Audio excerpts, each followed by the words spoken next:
Live from Wayne Profit Court, you're watching men's college basketball on LHSN as the Lynchburg Hornets play host to the Hampden-Sydney Tigers. It's a code red night here in Lynchburg, Virginia. Going to be a great battle between these two sides. TJ Winger alongside Nathaniel Pierce for all the action. And Daniel, this is a really exciting matchup. And these two teams nearly neck and neck in every statistical category. There might only be a few plays that decide a difference, but what do you think some of the big keys to the games are for tonight? Well, definitely on Hampden-Sydney side, on the defensive end, they're going to have to make sure that they do not do what they did a lot of in the Shenandoah game of crashing the boards on a lot of those defensive possessions, or on Shenandoah's offensive possessions, if you will, because they may not have faced it with Shenandoah, but we have some decent shooters in the likes of Suggs, Perham, and those guys. They will make Hampden-Sydney pay for leaving them wide open on the perimeter, but they can't also ignore TC Thacker down low. Yeah, it's a tough line to walk there. And on the other side, you have a team like Hampden-Sydney who has those 4-out, 1-in offensive sets and a lot of backdoor cuts. Really tough to defend. Absolutely. And I have completely lost my train of thought. You're good. I took your point. You're all good. So those are some of the things we're going to keep our eyes on throughout tonight. If Lynchburg getting open looks from beyond the perimeter, they knock it down, they're going to be in a good spot. If not, look for positive contributions for Hampden-Sydney. And then once the Tigers get on the offensive side, those backdoor cuts are really tough to defend. We'll see how Lynchburg tries to combat that. Here are some of the numbers coming into tonight's contest. Like we said at the open, it's neck and neck in almost every category down the rest of the page. And we'll talk about some of the players to watch now. And for the Hampden-Sydney, there's a lot of players you could talk about here, but Ryan Clements, look, guy hits a game-winning shot. Last time these two teams meet, game-winning three with 0.4 seconds left on the clock. Yeah, probably going to highlight him as the player of the game. Oh, absolutely. And I'm not saying there's any animosity in that area, but they're definitely going to be watching him today. And you see right there, 18 points in 20 minutes of action against Shenandoah. And on the other side, Israel Lockamy has been playing fantastic. Izzy, over the last 3 games, has really bumped up his scoring big time, and especially when you consider that to the 3 games prior. I'll give you these exact numbers. Last 3 games, he's had 2 separate 20-point performances, averaging 18 points in those games. Meanwhile, in the 3 prior, he was averaging 7 points per contest. You see Coach Caleb Kimbrough for Hampden-Sydney's 3rd year at the helm, and Coach Hillary Scott down on the Lynchburg baseline. If you're a Hornets fan, you know all about Coach Hillary Scott. So once again, this is going to be a really exciting battle. We're going to have a good crowd on hand here at Wayne Profit Court. Lynchburg 4-1 at home. Hampden-Sydney's been really good on the road too. 4-2 away from their home confines. It's a battle of iron on iron. One will give out tonight. Stick around and find out which one gives. We're going to step aside as the national anthem is upon us. You're watching Lynchburg and Hampden-Sydney on LHSN.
living the dream.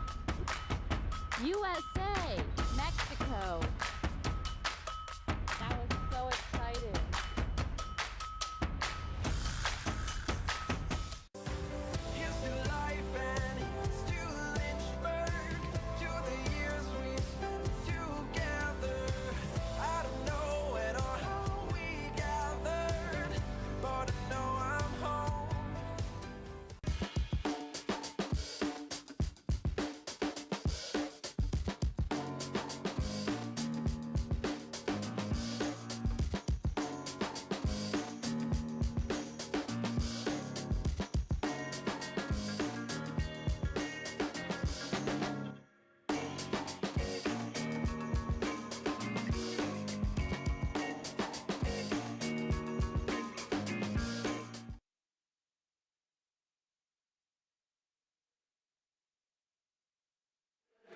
Welcome back to Lynchburg, Virginia. Getting set for a battle between the Tigers of Hampden-Sydney College and the University of Lynchburg Hornets.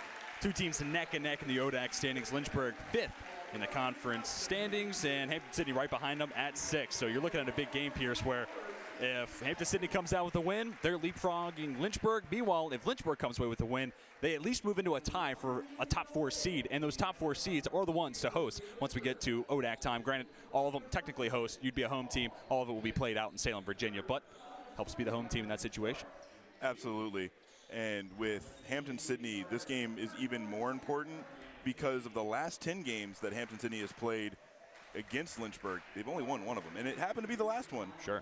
But it's only 1 out of 10. So this game's even more important for them in that respect. All-time Lynchburg 15-40 against Hampden-Sydney. But as you mentioned, Pierce had won 9 in a row until last year's meeting when it was Ryan Clements with the game-winning shot essentially at the buzzer. And in that game, big man Jack Han had 17.7 rebounds. Clements had 14.7 steals. Theron Suggs for Lynchburg, meanwhile, had 32 points, 5 made trifectas, and the only other player for Lynchburg in double figures was Luke Romero with 12. And one of the other talking points, and we got to talk to Coach Hillary Scott before today's game about it, TC Thacker only with 6 points as they just actually recognized and honored him for surpassing 1,000 in his career. We had that call in that moment against Eastern Mennonite earlier this season.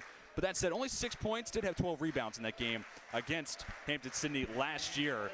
And when we asked Coach Scott, it was something where he was coming right off of having COVID, wasn't quite at 100%, and you can kind of see that reflected in the stat sheet. But today, you assume that Coach will have TC Thacker at his full strength as they're introducing the starting lineups now. And we'll give you those starting 5s for each side. For Hampden-Sydney, it's Ryan Clements, Alex Elliott, Josiah Hardy, Adam Brazil, and Miles Harris in the starting lineup tonight for the Tigers.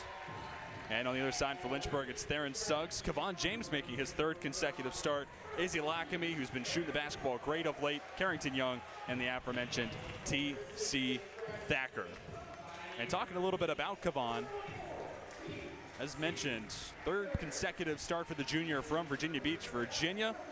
Knocked down 2 threes in that first start against Randolph. Finished that game with 8 points and then had 5 over 12 minutes at Virginia Wesleyan in Lynchburg's most recent game.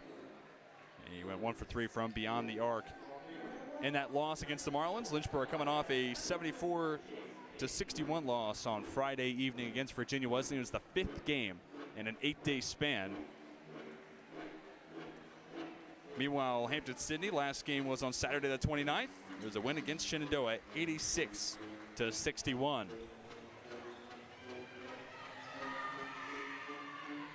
Hampden-Sydney players onto the court. And you can see on your screen, Lynchburg breaking the huddle.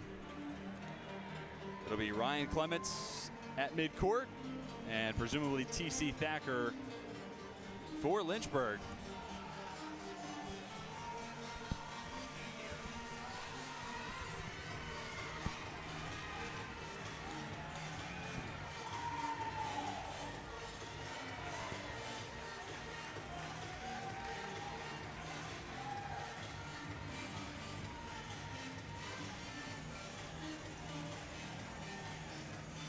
A little bit of a pause before we get underway. Referees sorting out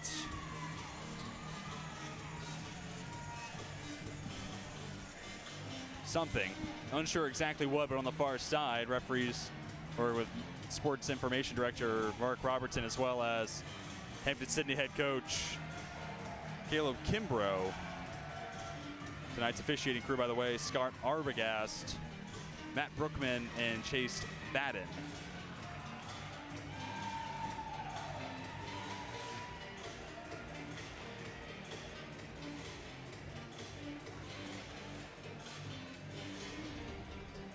Everything seemingly fixed, and we are now ready to go. Clements stands opposite of Thacker. Tip is up. First possession goes to the Hornets.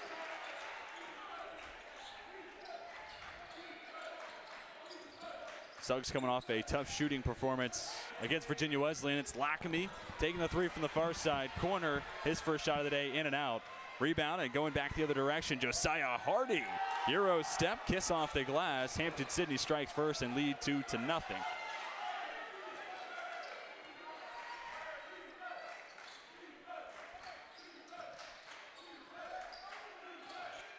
Thacker with a lane to the cup. Dishes it off to James. Mid-range jumper missing strong. Rebound for Hahn. Might have taken a little bit of a slide on the floor, but no travel called.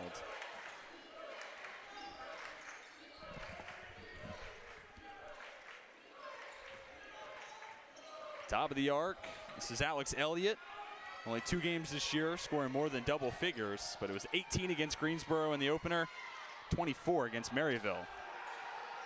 Lofted back out to Clements. Shot clock violation. And Coach Hillary Scott on the far side, fired up. He noted he was excited that it was a code red game and being able to feed off the energy of those in attendance, and in specific wanted to translate to the defensive end, and wish granted for Coach Scott.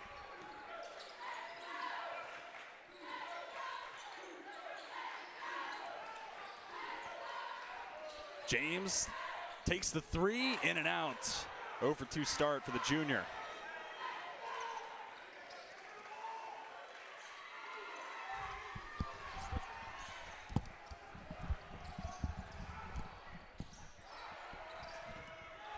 Deep.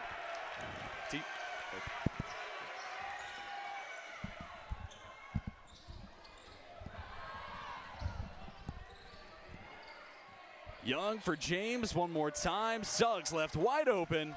3-point shot, no good. Offensive rebound for Thacker. He had 8 against Virginia Wesleyan. Lots of contact on the way up, but no foul. 3 for Clements. Hampden-Sydney up 5-0.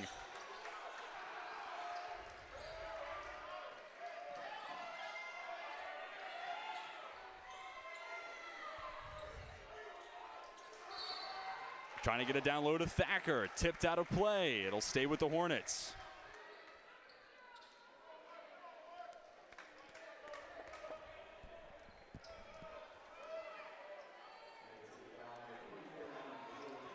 .38 left to go in the opening half. He sucks inbound from underneath the cup. More on his game against Virginia Wesleyan. Only 8 points. 3rd time this season where he had less than 10. So there's certainly a rare occasion. 2 of 10 shooting from the floor and 0 for 2 from beyond the arc. Stays with Lynchburg, and while we're talking about shooting totals, I alluded to it a little bit in the open, but Izzy Lockhamy's been scorching hot of late. 18 points per game, shooting 44% from the floor, 60% from 3-point land over the last 3 games. In the 3 games prior, as Suggs puts Lynchburg into the scoring column. To finish my point, preceding this 3-game hot streak for Lockamy, 3 games before that, it was 7 points per game, 25% shooting from the floor, and 2 of 16, 12.5% from the perimeter. Driving kick, Elliott called for the offensive foul.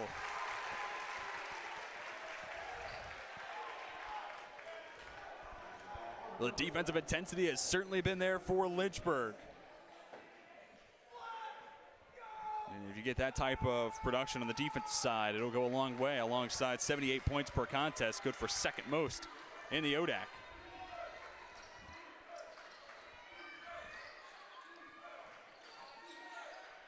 Suggs tries to tie it up. Off the side of the rim, rebound for Miles Harris.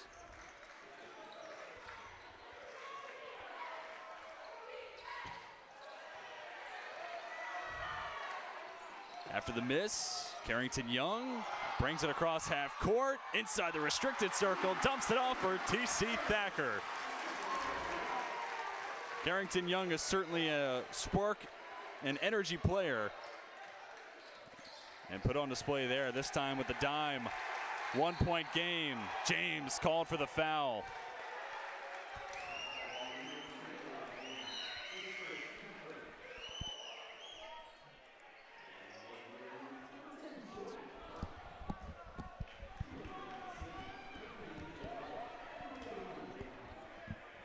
.33. Oh.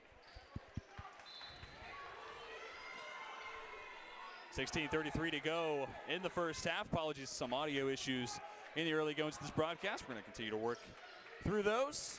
Clements, no good on the floater. Rebound once again for Carrington Young. In transition, Lockamy, shot fake, kicks it out. Parham for three. Misses strong. Foul on the floor. It's going to go against Hampden-Sydney. The guilty party is Jake Hahn, fifth-year player from Ruckersville, Virginia. And right there you can see what we were talking about at the beginning of the game, right before tip-off. Hampden-Sydney crashes that glass and leaves that three-point wide open. And they're going to have to, they're not going to be able to get away with that the entire game. Suggs to the corner. Lockamy for the lead. Then in and out of the hands of Jake Hahn. He and Clements not on the same page. Another opportunity afforded to Lynchburg. And if Hampden-Sydney is going to hold on to this one, you cannot give this Hornets offense many more second chances.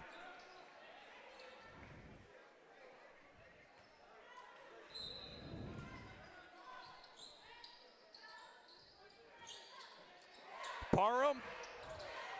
Another cold shooting performance from downtown to start for Lynchburg. Fitch, offensive rebound, taken to the floor. The Lynchburg faithful want a foul, and eventually will get one. It goes against Miles Harris. Fourth foul already against Hampden-Sydney. Continue to monitor the foul total. Lynchburg first in the conference at free throw percentage, 77.3%. If they give the Hornets free looks at the free throw line, it could make for a long night for HSC.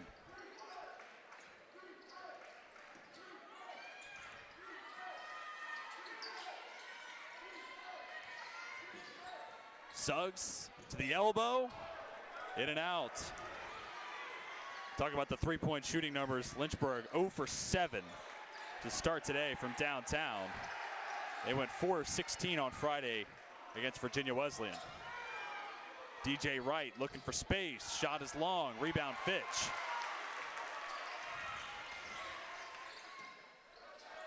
Catch and shoot. Fitch.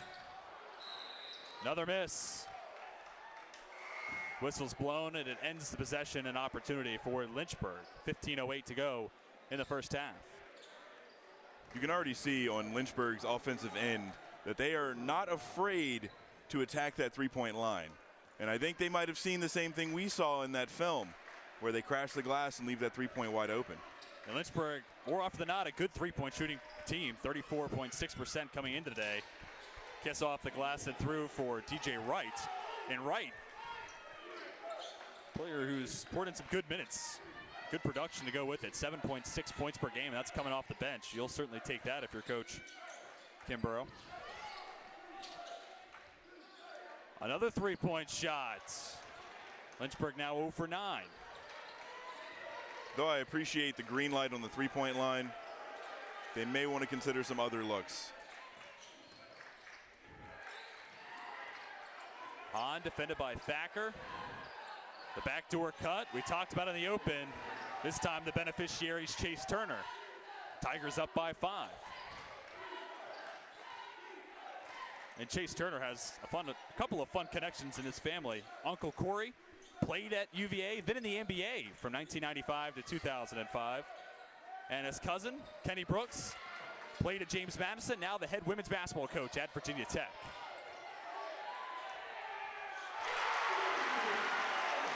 Lynchburg needed to break the seal across the rim, and Carrington Young does just that, brings the crowd back to their feet.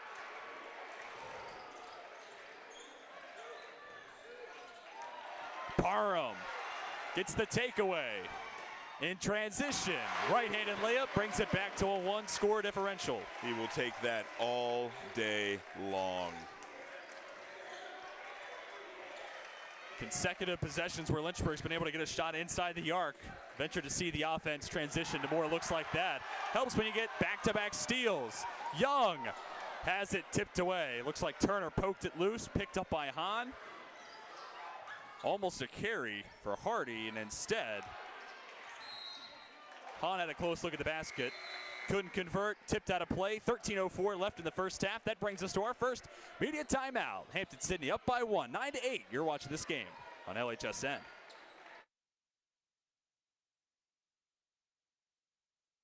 The biggest thing that I've taken from Westover is probably my interactions with faculty. I started working with Dr. Fryer. He's always available for help, and he makes sure that I get to do the experiments and not just be there while he does them. I didn't want to limit myself when I came here to just taking the prereqs for med school. I wanted to get a full, well-rounded education, and I definitely found that in the Westover program. It's given me the opportunity to keep playing soccer at a competitive level, but also it's given me the ability to be a student and to pursue other activities such as EMS.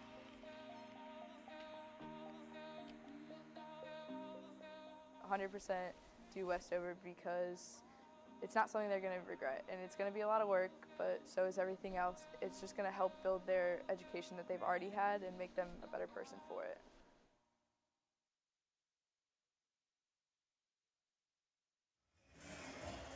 Here's another look. Last made bucket from Carrington Young, as well as the steal and finish from Jordan Parham. Been a slow start for the Lynchburg offense, but their defense has really picked it up and created some turnovers, gotten points off of them in the other direction. Already 8 points in the paint for Lynchburg, and that were to make sense when you get points in transition. That's more often than not where you're scoring, but when you're 0 for 9 from three-point land, you have to assume that's where the emphasis on the offensive side becomes. You got to get it done on the inside the painted area. Oh, absolutely. We just saw actually on the stream, it's a Code Red game, and not only is Wayne Prophet Court a difficult court to come in and play as the Way team, you have a full crowd in attendance tonight.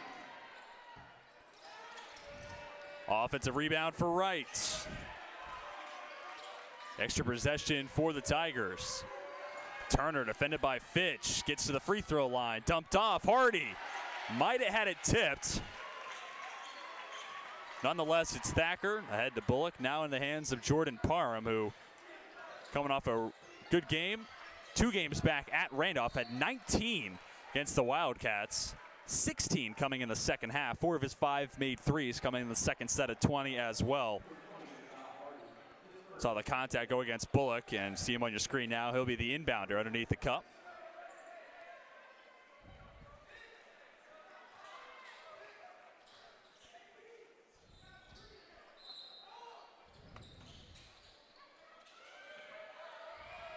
Pass to the corner, 3 for Parham. No good, and Dow Dunton called for the over the back.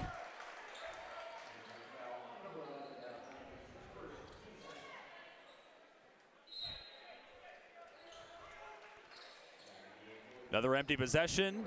Subs on for Hampden-Sydney. Adam Brazil returns to the contest. Sophomore from North Carolina. 9.2 points per game. Nick Shryock brings it across half court.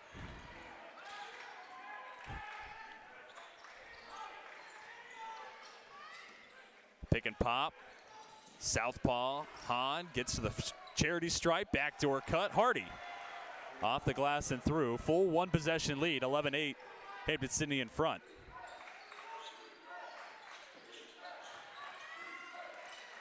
Fitch gives Lynchburg their first made 3-point basket, and more importantly, ties this game up 11-all. Was it Damian Lillard that said, shoot it until you make it? Been a handful of basketball players to say something like that. In and out on the 3 from Brazil, and Lynchburg has a chance to take their first lead. Parham leaves the floater well short.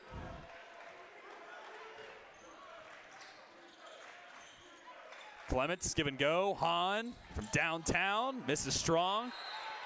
Jarred out of the hands of Fitch and out of play. Lynchburg to take over. Cam Savage checks into the game for the first time today. And little story around Cam Savage. He's actually missed the last 2 games, didn't start the 2 games prior. And really, based off of how he scores the basketball, being that 6th man, the guy to come off the bench and get it done from mid-range, especially in a game where you haven't shot the ball well from downtown, feels like a nice addition to the offensive arsenal here for the Hornets. Absolutely. And Thacker with 2 hands. I'd say the crowd like that. absolutely. It is loud in here.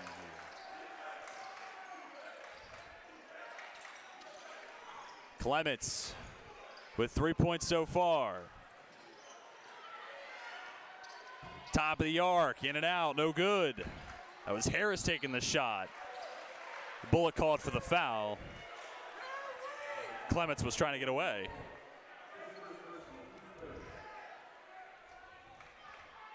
Here's the 200 flush from TC Thacker once again. Thacker still only with 2 points so far. And it comes on that last made bucket. Brazil finds space, ties it up, 13 all. Savage, denied. Tried driving in with the left hand. Jake Hahn was having none of it.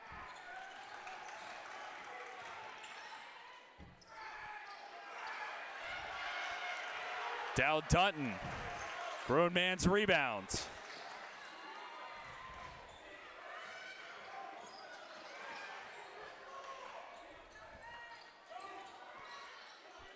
Bullock forced out. Fitch. This is short, and Dutton, once again, the guilty party. 4th foul to go against Lynchburg.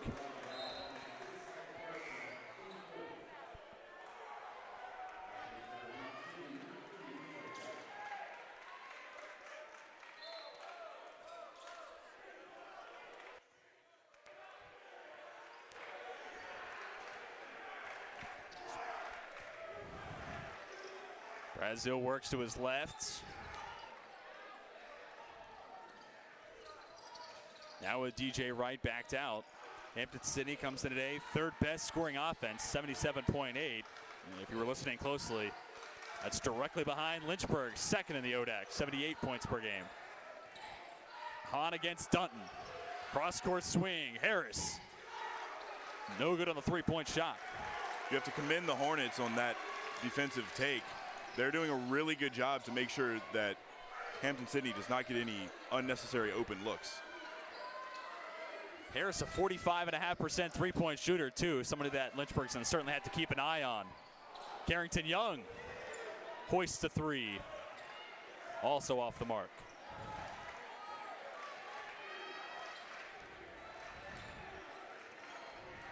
Two teams have gone a combined 12 for 41. Bullock.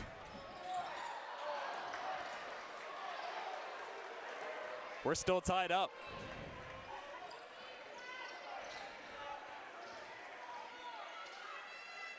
Wright finds an open Elliott. Now Hampden-Sydney ice cold from downtown. Foul on the play.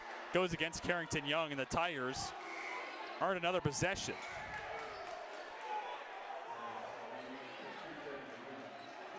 Subs on for both sides. Izzy Lockamy, Theron Suggs back into the court for Lynchburg. Jack Wyatt, first time calling out the senior from Richmond, Virginia. He's on the hardwood now for HSC.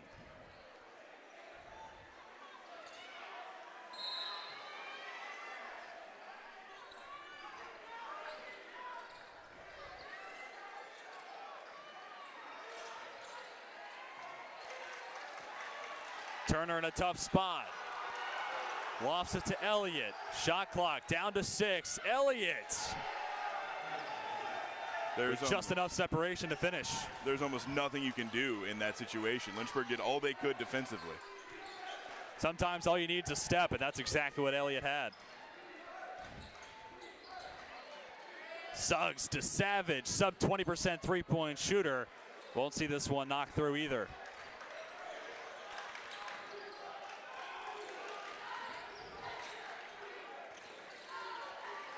Wright picked up by 2 defenders. Elliott lays it off. Hardy makes it a 4-point HSC lead.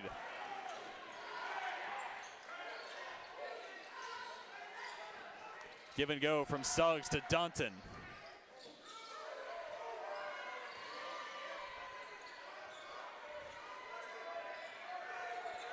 Young backs down his defender Turner. Now gives to Savage. Runner no good. And it's more of the same for Lynchburg. Now 6 for 25 shooting from the floor. Foul on the floor. 5th to go against Lynchburg. And once again, it goes against Young. 2nd to go against Young. TC Thacker is going to check in for the aforementioned grad student and transfer from Ferrum, who Lynchburg will take on this upcoming Thursday. With more than 7 minutes to play in this half, Lynchburg has to be careful with those fouls. And to start this game, it was 4 quick fouls against HSC, and it seemed like, oh, maybe the Hornets are going to be the team to knock on the door first to get to the bonus. Now, tables have completely turned, and Lynchburg 1 foul away from putting HSC at the line. In and out for a Turner. Stays a 2-possession lead for the Tigers. Suggs looking for help. Finds Lockamy. Shot fake. Getting inside the painted area. Now from way downtown, Suggs has the toilet bowl away. Hampden-Sydney in that last defensive set seemed to have turned up the aggression a little bit.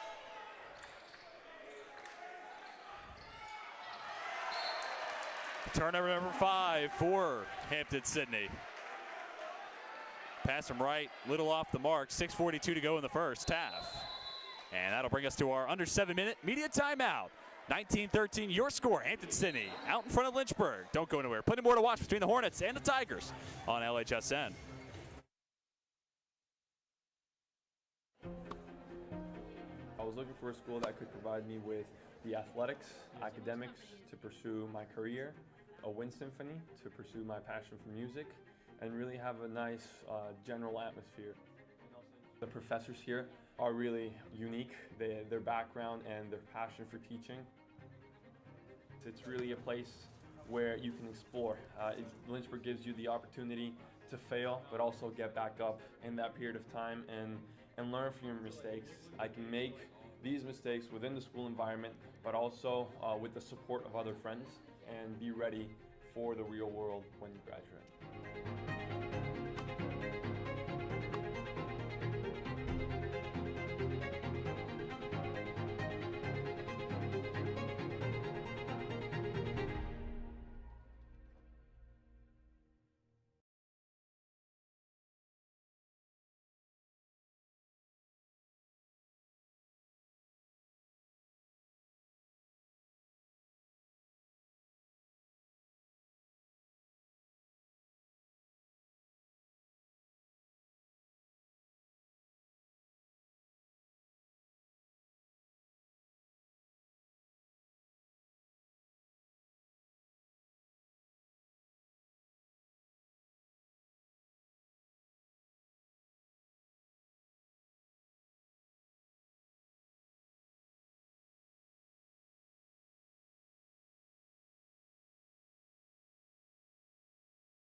Savage defended by DJ Wright.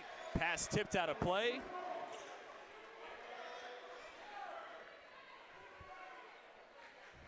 That'll be Savage to inbound from the sideline. Turnover created for Clements. And in transition, puts HSC up by 8.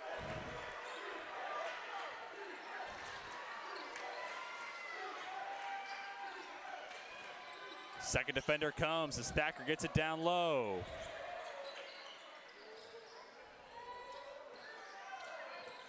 Hornets try to get it to their big man once again. Thacker defended by Wyatt. Savage loses it. Elkin gets it into Savage. Shot clock violation.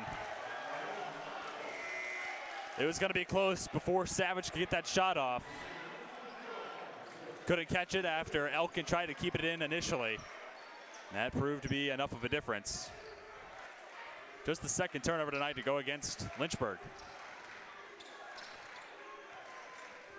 Hampden-Sydney's doing a really good job of making sure that Lynchburg cannot get to that rim. They cannot use Thacker as effectively as they want them to.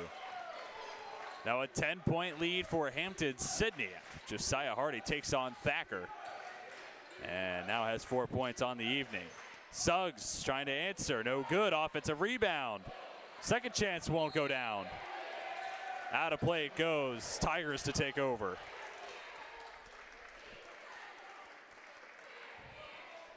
HSC with a chance to leapfrog Lynchburg in the ODAC standings. Tigers 6th in the ODAC. Hornets sitting at that 5 spot. Nice dribble moves from Hardy, evades a defender.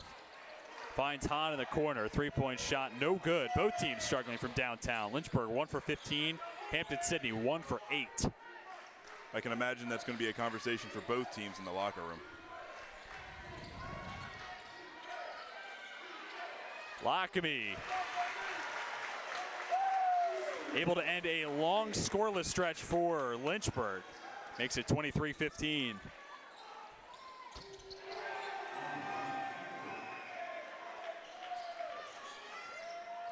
Immediately with an answer, HSC back up by 11.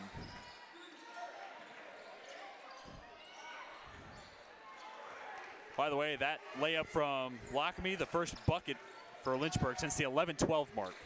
Almost 7 minutes of game time.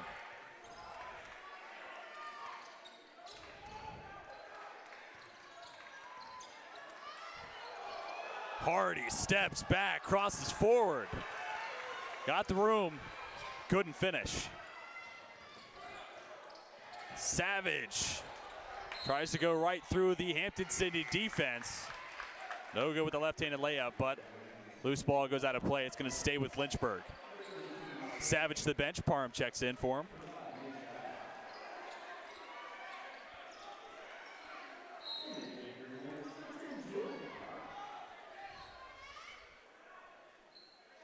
That'll be Suggs to inbound from underneath the basket. 4:07 to go in the first half. Inbound right to Thacker. Hampden-Sydney lobbying for the travel call. They won't get it. Thacker now with 4 on the night. As the night continues, I imagine we can see Thacker trying to seal out his defender a little bit more, especially with the drought from 3. No drought for Adam Brazil. 40.5% three-point shooter, and he does it from nearly NBA range on this occasion.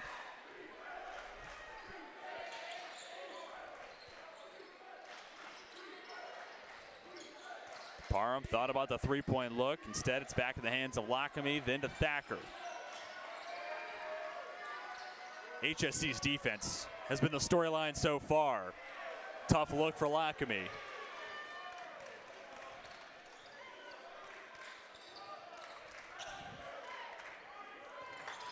And honestly, Pierce, I think you can count the amount of open looks that Lynchburg's had tonight on a single hand.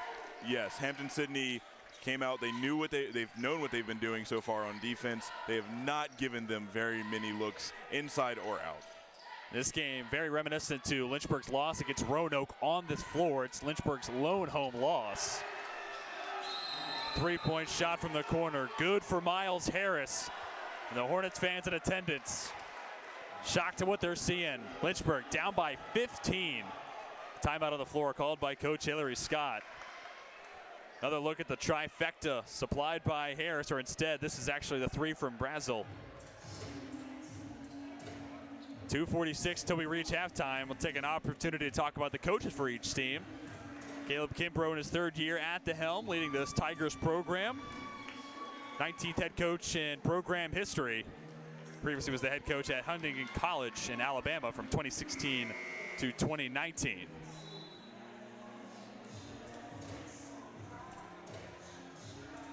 And also familiar with the ODAC, former player and assistant coach at Guilford.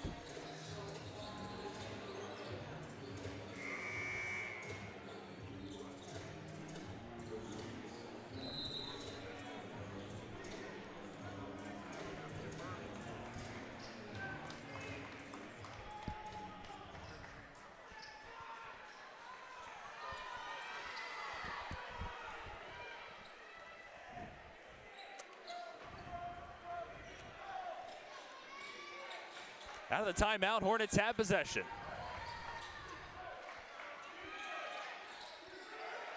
Brazil was trying to take it away from Thacker. Madison Heights native has his pass go out of play, trying to find Parham. You can see almost a little bit of frustration from Thacker there, pointing to the corner where, you know, he thought his man was supposed to be and he wasn't.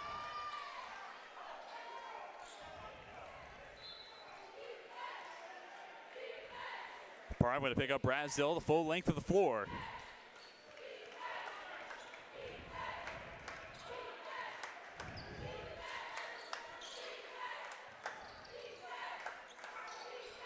Harris to the near side elbow. Now down low with Hahn. 10 seconds on the shot clock. Open underneath the basket. An easy 2 for Harris.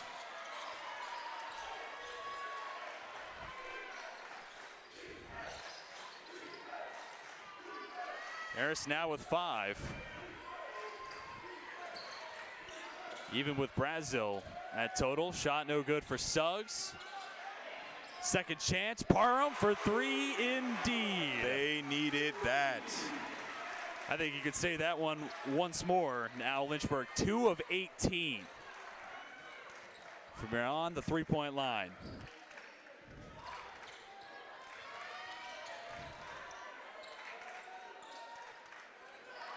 Open look, Hahn can't knock it down.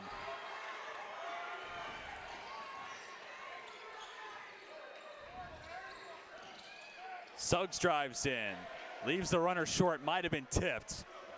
That's an uncanny miss for Baron Suggs, that close. We've already seen Brazil shoot it from that deep. Forces Parham to step up. Momentary pause in the play.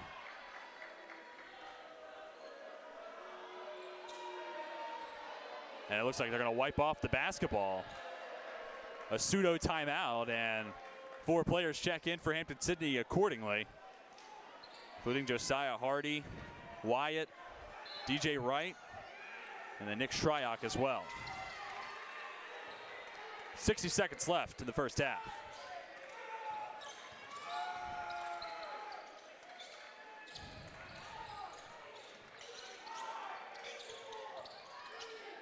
Clements, long 2, count it. Lead back to 16.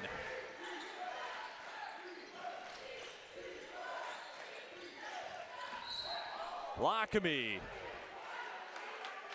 trying to attack the basket, fouled on his way there. 6 to go against Hampden-Sydney, and they will say the foul was on the floor. Next foul we see here in the first half will send the other team to the line, as both teams have 6 fouls so far. Timeout called by Coach Scott. As we get closer to halftime, don't go anywhere. I have Lynchburg President Allison Morrison-Shetler joining us during halftime. Opportunity to talk about the new semester beginning here on the campus of Lynchburg. Certainly a conversation I'm looking forward to have, and hopefully you all get to look forward to sticking around and being with us for that.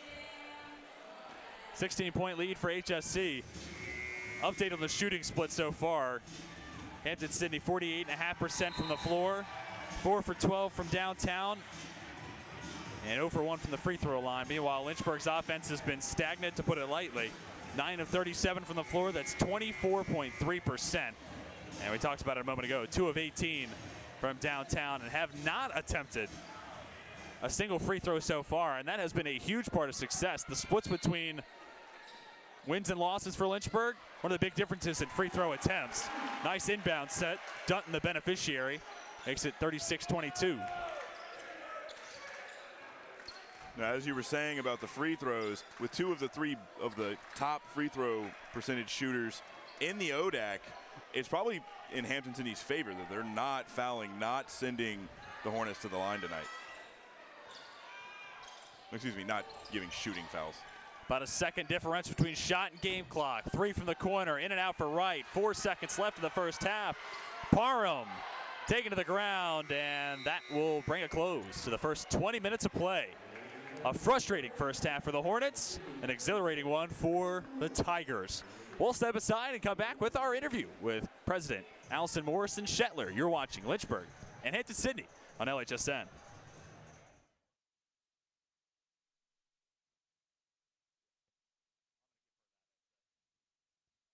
Be ready for anything, okay? Come on, let's go together. Together, let's go. Come on. Let's go, keep going.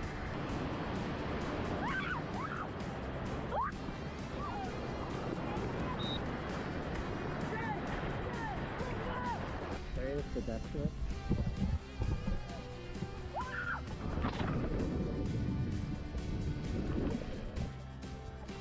Straight? Straight up, yep. Yeah. Cool.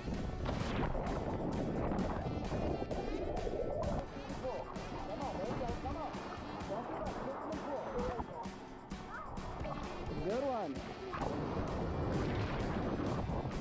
All right, guys, you see the meat grinder down here?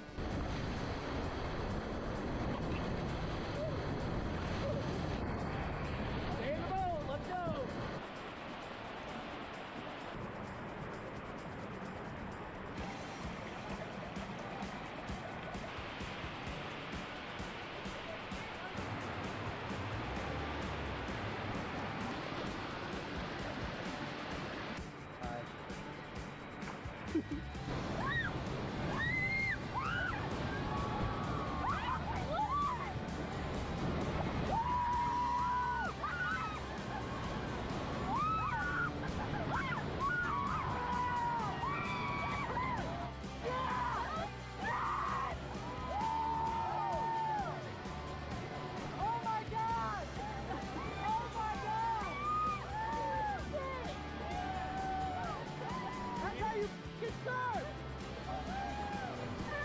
Camera?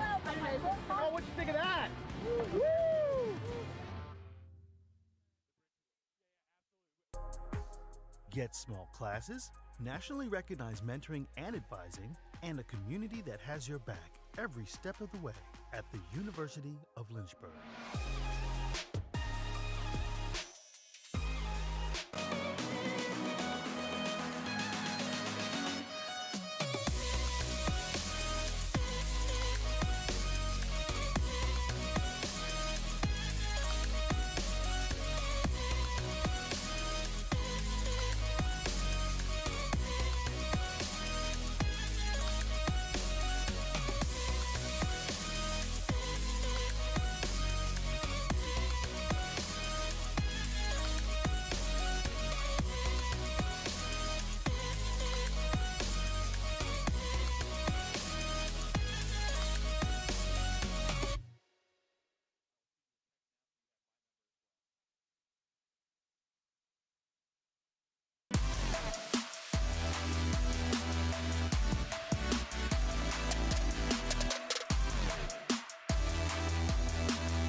My name is Joshua Carr. I am a senior. I am a theater major as well as a history minor. I live in 5th Street, the historic black neighborhood. The money came in, transfer, scholarship, all that. I appreciate that greatly. I'm smart too. So they gave it like, you smart, here. You know what I'm saying? You come here to do a job. I came here to do a job. A student's job is to get that degree and make something of ourselves. I love the diversity here. I love the different interests of people here. I can teach somebody that doesn't know what I know, and that person can teach me something that I don't know that they know. So that's what I love about my school. They respect that and they allow us to showcase and voice our expressions. That's what you get here. You get diversity, you get different people with different knowledge coming together, sharing information and helping each other out. That's what I love. That's why I say people. I love the people here. Halftime in Lynchburg, Virginia. Hampden-Sydney up by 14 at the break. TJ Winker now joined by Lynchburg President Allison Morrison-Shetler, excuse me. President Allison, it's great to have you on. First time I've gotten to talk to you this season. I know you've done this a lot in your past. You're a veteran at this point, but let's just start and talk about, hey, a new semester is here on campus. What's it like having all the students back out, and specifically for this game, really awesome crowd on hand? It is awesome. It's great to have students back on campus. It is what we've been waiting for, what we've been planning for, And just to have people here tonight, particularly, to have all the other athletic teams here supporting the men's basketball has been fabulous. So I love the excitement, I love the enthusiasm, and the faculty and staff share that. Yeah, the Code Red games really are an awesome atmosphere to get to witness, especially early on. You get a couple stops and this place gets on its feet. Speaking of this game so far, I'd love to have some of your thoughts. Tough start shooting the basketball, but I still think there's been some moments, and specifically the defensive side. I think Lynchburg's had some good plays on that end. Oh my gosh, absolutely. And it's great to see them come together, and when those passes go and we can sink that basket, I feel really, really good. Got a little bit to do on some of our other areas, but hey, we're here to support, we're here to appreciate them and make that noise. Well, Coach Scott said this team certainly feeds off the energy, so this place stays rocking the second half. I think you'll start to see some of those shots fall. Yeah. But let me just talk to you and ask you a little bit about life in your realm here on campus. Second full year as the president. I'd love to know some of the progress being made so far. We also had your inauguration early this year. Yep. That was awesome to be a part of, but I'd just love to know, year two, how's it been so far? Well, year two has been fabulous. Year one was great too. Even though we had COVID, things really came into place. My 3 pillars really have taken off, and leadership development, obviously innovation and strategic partnerships, and diversity, equity, and inclusion are the 3 pillars. We've probably made most progress recently in the leadership development. We've had all 3 phases of the Leadership Academy. So we've had 90 faculty and staff take part in phase 1 and about 80 in phase 2, and now throughout the semester we'll have sessions on leadership development for I think 12 sessions. So I'm really excited about that. Our diversity, equity, and inclusion has just been rocking it with the courageous conversations, and just really, really proud of our students and our faculty and staff coming together and having some hard conversations. Yeah. And then in our innovation and strategic partnerships, my goodness, we're doing so much in the community, really impacting and helping our community be successful. And our faculty and staff and students have really come together and appreciated and supported the development of a successful city. Yeah, and there's so much to dive in there. I'll have to have you on for more halftime so we can dive into each pillar a little bit more. But the last thing I want to ask you before we take a quick break, or we can just talk about it, obviously some tough news coming from Bridgewater today. Really, you hate seeing things like that and those stories develop. Hearts out to everybody affected over at Bridgewater, both people there now working or as a student, but just the Eagle community, feeling the waves come from Harrisonburg. And it's the ODAC family, right? And we want to give our love and support to all those that might be affected and feeling the news today from Bridgewater. Absolutely. Our thoughts and prayers go out to all of the Bridgewater community. Everyone here at Lynchburg is praying for those people, and really the sympathies go out to the families of the 2 safety and security officers that were shot, and really, these times are just crazy, and I can't tell you how much we need to be really making sure that we're a safe campus and supporting each other. And I reached out to the president just before we came to the game to tell him that we are, as a whole campus, thinking about the Bridgewater campus, and we're here to support. Absolutely. So again, our thoughts and prayers out to everybody affected with today's news, and hopefully things can start to move forward and bring about some better news moving forward throughout the ODAC, as well as Bridgewater in and of itself. We're going to take a quick pause, step aside, and come back with some of the first half stats. President Allison, thank you so much for joining us. It was a pleasure. Thanks so much. Thank you. Take care.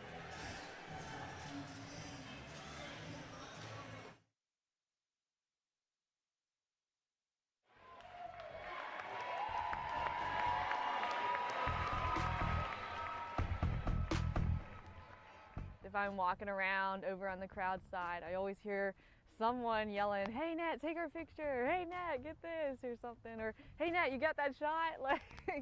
So I'm always trying to photograph the crowds and my friends calling my name.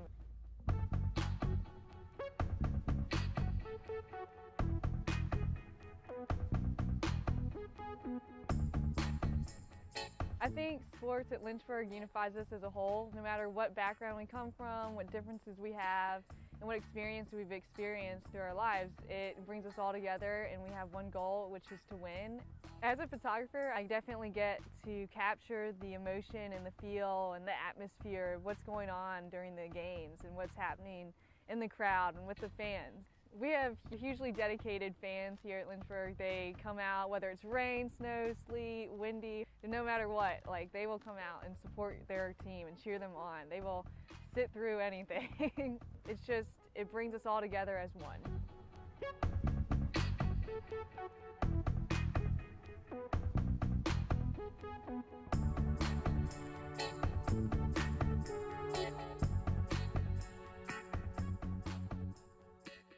The biggest thing that I've taken from Westover is probably my interactions with faculty. I started working with Dr. Fryer. He's always available for help, and he makes sure that I get to do the experiments and not just be there while he does them. I didn't want to limit myself when I came here to just taking the prereqs for med school. I wanted to get a full, well-rounded education, and I definitely found that in the Westover program. It's given me the opportunity to keep playing soccer at a competitive level, but also it's given me the ability to be a student and to pursue other activities such as EMS.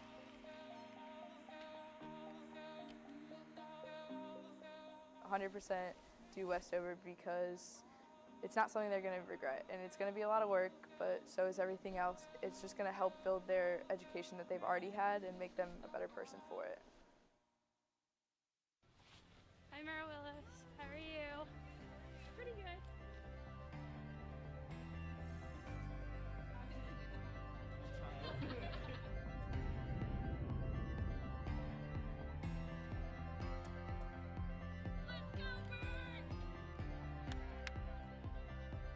A lot of people go to the universities to find something to be a part of while getting their education. And when you come here, Lynchburg is that something. It becomes a family.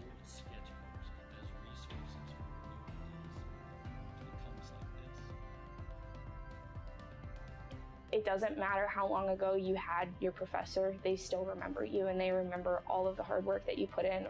They're always there for you, and they always want to do the best that they can to help you succeed. Here, you learn how to love one another regardless of what's going on or what you believe. You leave here better than what you came in. It's what the school's really good at doing.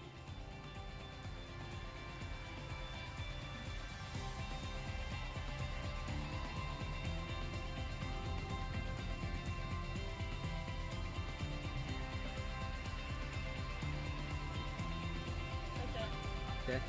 You're good.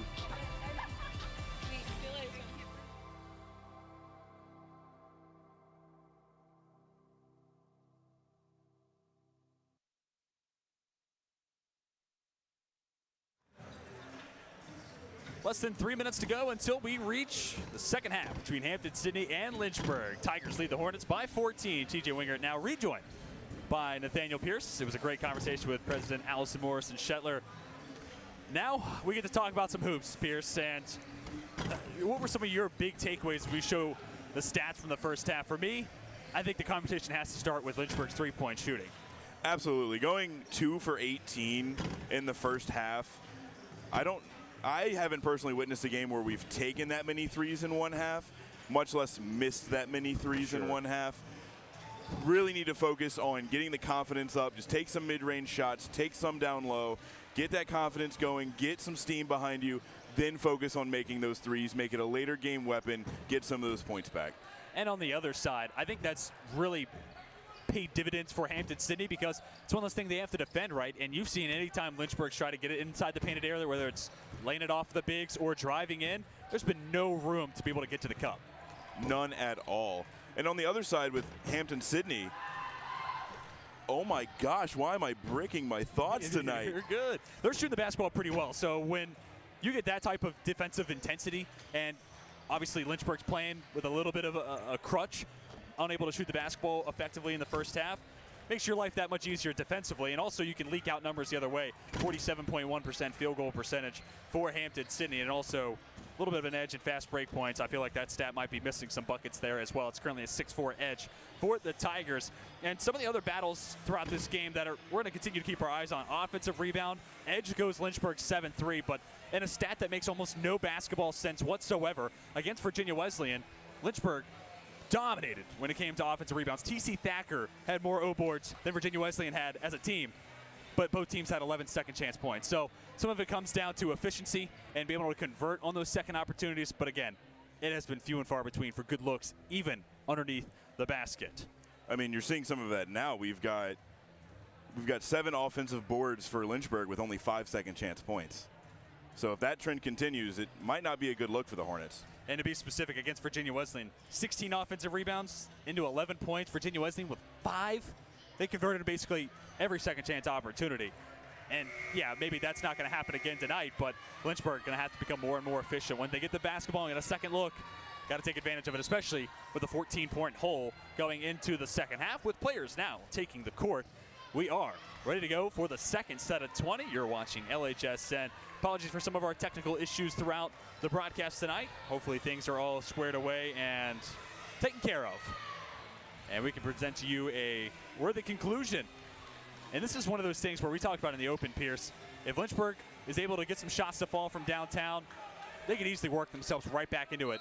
In the open, we were talking about, hey, Lynchburg can get out to a big lead if the threes are falling. Now, you really need it to be able to work into that 14-point deficit. But it's HSC with the first possession of the second half. And something else we talked about in the open is backdoor cuts. This time, Brian Clements, the beneficiary, pushes the lead to 16. Clements now with 5. No, we saw plenty of those cuts in the first half, and they were working for them, and I see no reason for them to shy away in the second half. Far side corner, 3, no good for Brazil. Brazil put his distance on display in the first half. No good on his first shot attempt to the second. Nice give and go from Young and Suggs. Can't finish the bunny.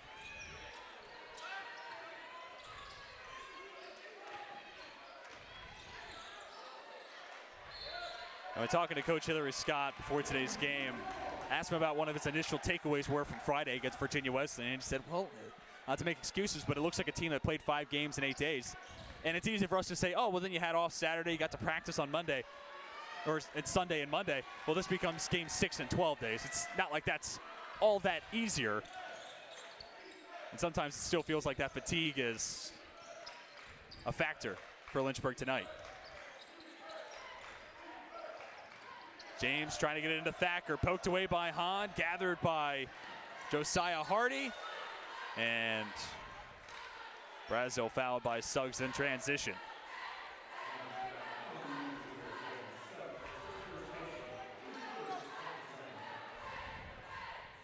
Something I imagine we might see more of on Lynchburg's offensive side in this half is looking to draw those shooting fouls and fouls in general to try to get to the line more often, because they didn't get there at all in the first half, something we didn't really talk about at the break. And that's where they typically get a lot of their free points, if you will, in a lot of their games. This game has 1 free throw so far. And just a game that features the top 3 free throw percentage shooters in the conference. Suggs is 1, Thacker is 2, Clements is 3. That's makes no sense, right? I mean, well, it makes no sense from that perspective, but if you think about it, both coaches, they probably don't want anybody going to the free throw line. Suggs finds Lockamy. A step on Elliott, left-handed layup. Makes it a 16-point game once again. Lockamy's been averaging 18 points a game over the last 3. So far only to 4.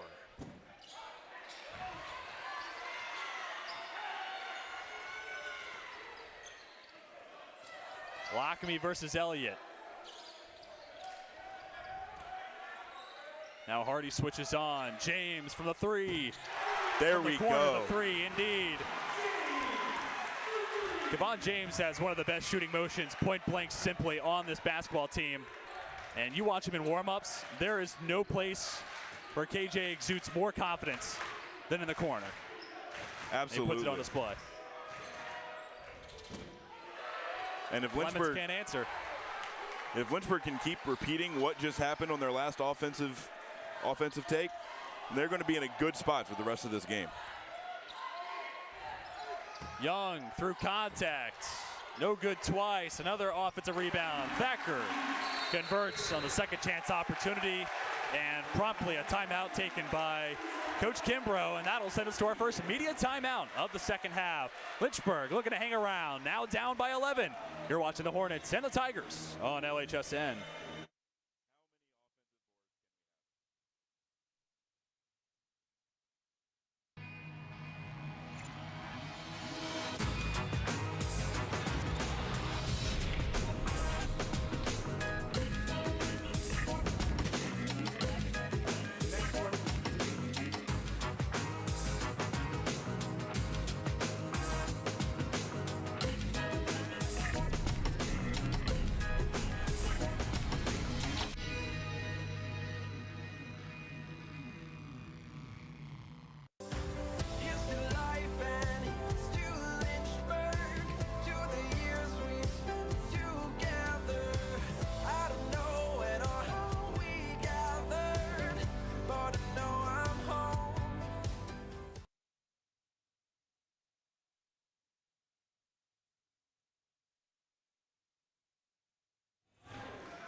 40-29, your score. 17:02 left until the conclusion. Lynchburg winning the second half so far, 7-4, and it's one step at a time, right? You're down by 14 at half. It's not all going to come in one possession. Not at all.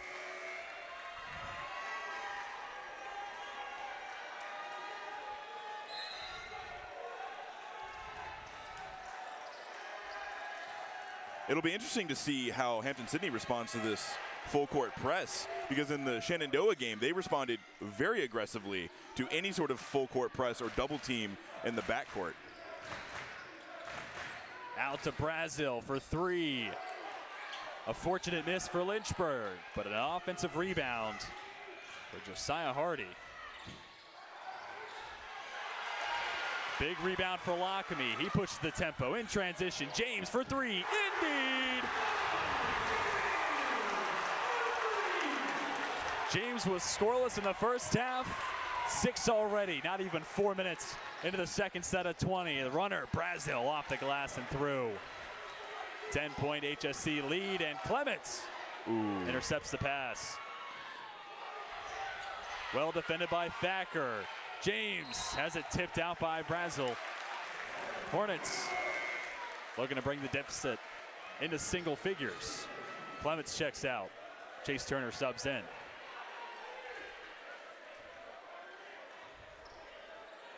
Take another look. James, catch and shoot. Again, one of the best shooting motions on this team. And he catches it in stride there. Knocks it down.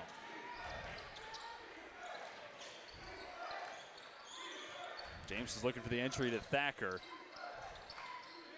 Give credit to Jake Hahn. He's done a fantastic job holding his own against one of the best in the ODAC. Lockamy, left-handed layup. Give the Wake Forest native points 5 and 6 on the night. Went through a lot of contact to get that one too. It's now a 16-4 Lynchburg run. And a foul against Hahn won't help Hampden-Sydney.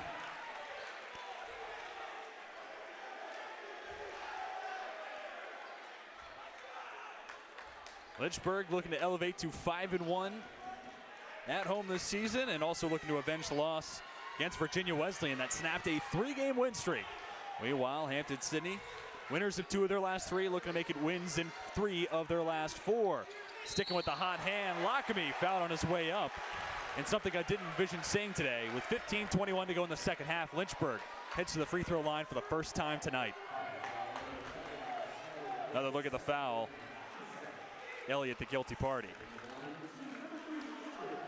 You know, you were talking about how Suggs and Thacker are, 1 and 2 for free throws in the ODAC, but Lockamy doesn't exactly miss a lot himself. Certainly a good free throw shooter. 78.4% on the year. First attempt through, 9-point differential. Talking about Lockamy, by the way, he had 2 at half, 5 already in the second, up to 7 on the night in total.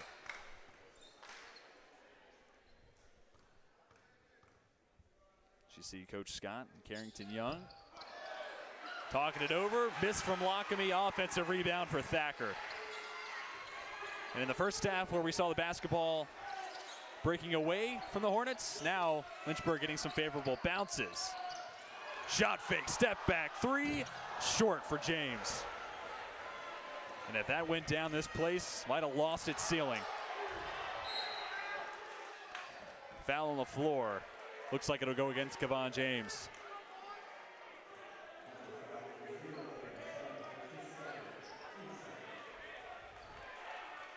Here's it again. Result of the play, inbound from the near sideline.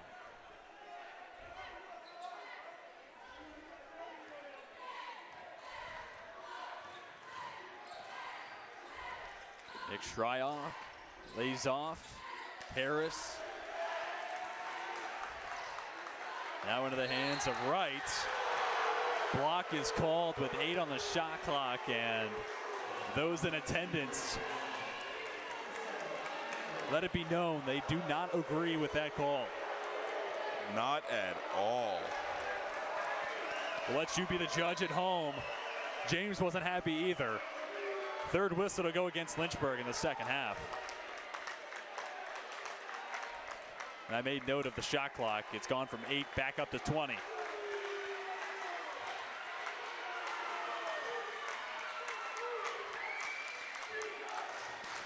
One thing we haven't seen a lot of from really either team tonight is a lot of those hard screens. How about a hard shot? Yeah, we've seen plenty of those, makes and misses. Supplied by Wright on this occasion. Suggs to Lockamy for 3. A miss. Beautiful pass. Young to Thacker. Talked about at the half, missing those second chance opportunities. Does not seem to be the case so much in this half. No, quite the opposite. Both offenses starting to find their stride. Timeout on the floor becomes immediate timeout. 44-37, your score. Hampden-Sydney holding on to that lead. You're watching the Tigers and the Hornets on LHSN.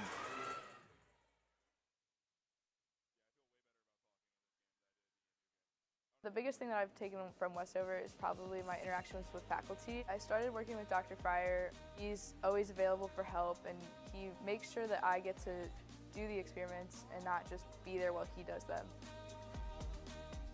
I didn't want to limit myself when I came here to just taking the prereqs for med school. I wanted to get a full, well-rounded education, and I definitely found that in the Westover program. It's given me the opportunity to keep playing soccer at a competitive level, but also it's given me the ability to be a student and to pursue other activities such as EMS.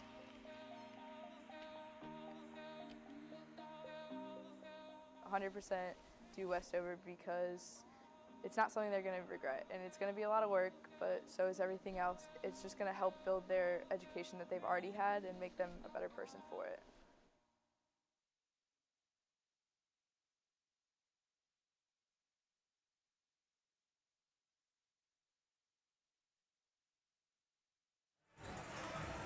Seven-point differential now.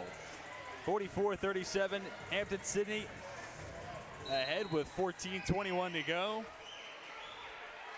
Keep in mind, this was a 14-point game a little over 6.5 minutes ago. Excuse me, a little over 5.5 minutes ago. My point, furthermore. It's okay, math is hard, we understand. It is tricky.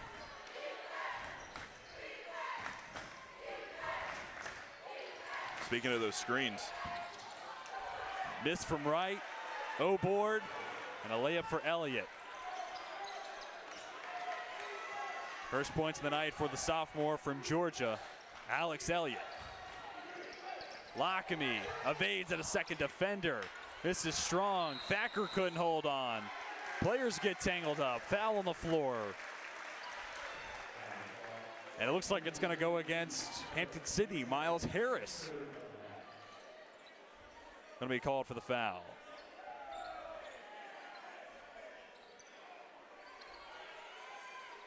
It's now possession back into the hands of the Hornets.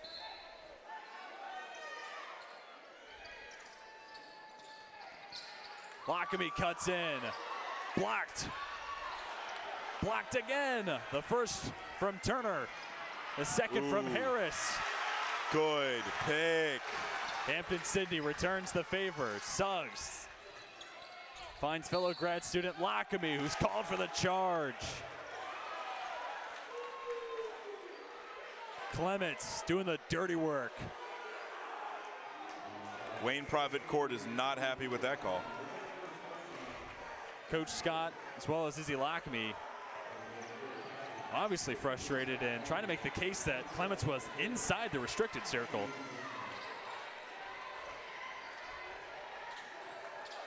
Certainly a bang-bang play. 13:32 left till the conclusion. Coach Scott, before the game, talked about the code red setting. Said he loves these games. The energy builds his team. Now his team needs to provide some plays to feed the crowd. And we're starting to see more and more of that in the second half. Stop here would certainly go a long way. Jump ball called. Alternating possession. Lynchburg possession.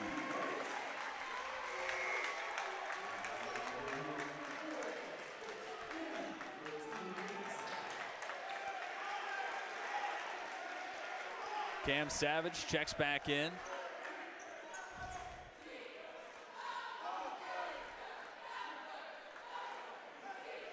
Savage scoreless so far tonight. Made note of it in the first half. Missed the last 2 games against Randolph and Virginia Wesleyan, so it's good to see Savage back on the court tonight.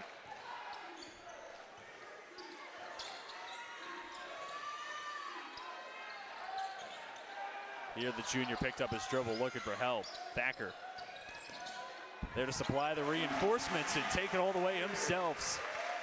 7-point game.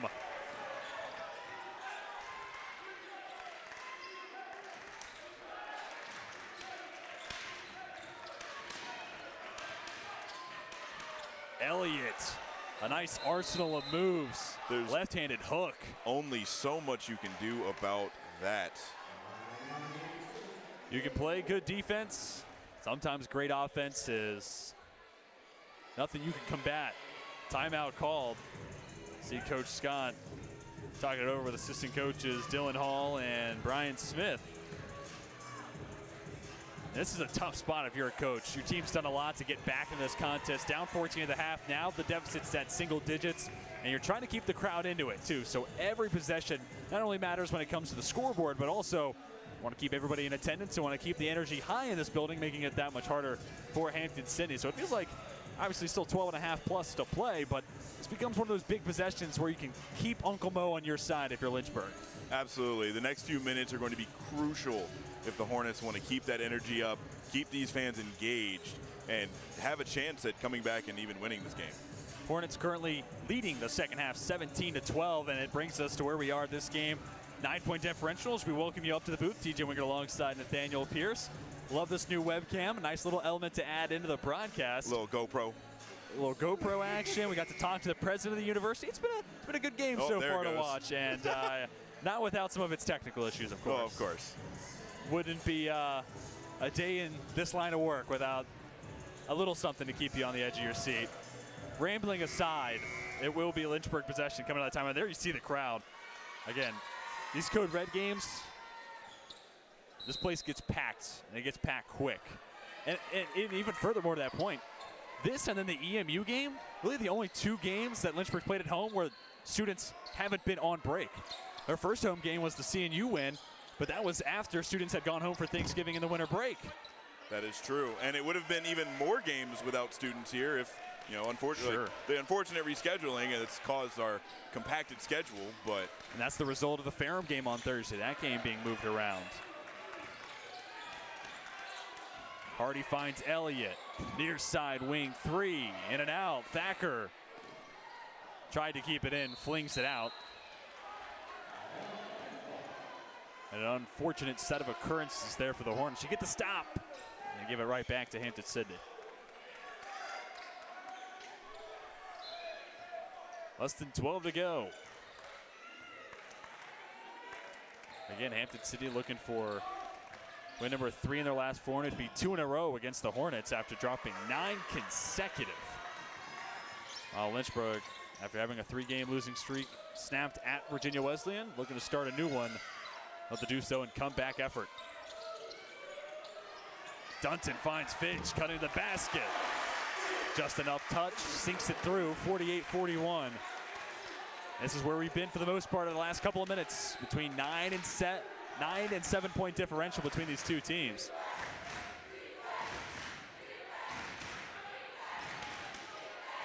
Clements, the only player in the game so far in double figures with 12, and he's fouled as he tries to traverse to the free throw line.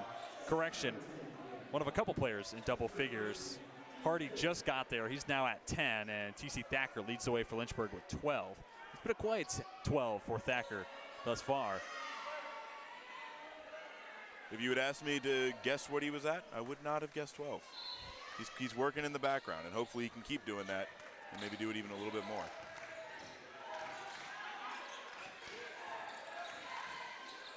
Brazil to Elliott, driving against Fitch. Hardy looking for help. Pass tipped, gathered by Dunton. Savage on the break. Takes some contact on his way up and seemingly down in a lot of pain, and you hate to see that. We talked about Savage coming back from injury, missed the last 2 games, transfer from Barton College. Down in a lot of pain.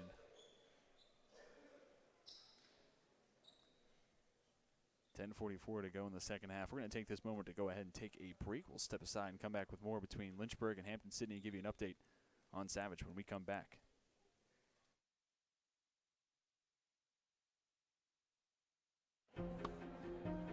I was looking for a school that could provide me with the athletics, academics to pursue my career, a wind symphony to pursue my passion for music, and really have a nice general atmosphere. The professors here are really unique, their background and their passion for teaching. It's really a place where you can explore. Lynchburg gives you the opportunity to fail, but also get back up in that period of time and learn from your mistakes. I can make these mistakes within the school environment, but also with the support of other friends, and be ready for the real world when you graduate.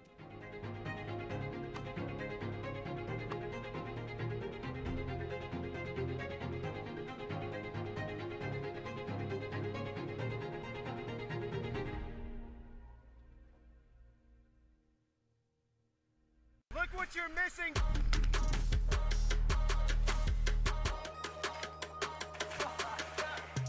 It really don't matter to me, I'm just happy to be here, I might go crazy.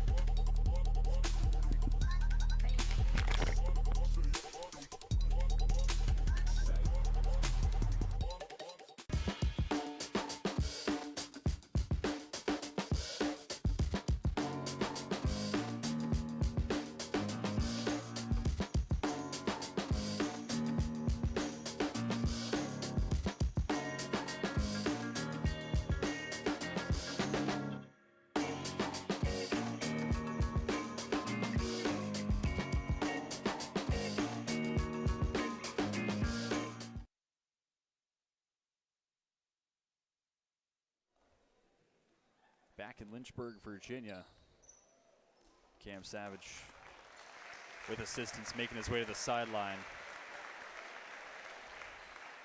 And I say this not only as somebody who works at the university, but just someone who's gotten the opportunity to have a couple conversations with Cam Savage. Is one of the nicest kids you could talk to. Loves the game of basketball, and just a genuine person, and we hope the best for Cam. Tough to see. Basketball back underway, less than 11 minutes to go. 7-point differential between the number 5 and 6 team in the ODAC standings. HSC with the win leapfrogs Lynchburg. Lynchburg comes back, gets the W. They've got a tie for 4th in those standings. A turnover helps the Hornets. Bullock finds Dunton in the corner. Fitch for 3. Indeed. That's what they need. Just what the doctor ordered. Two possession game, I beg your pardon.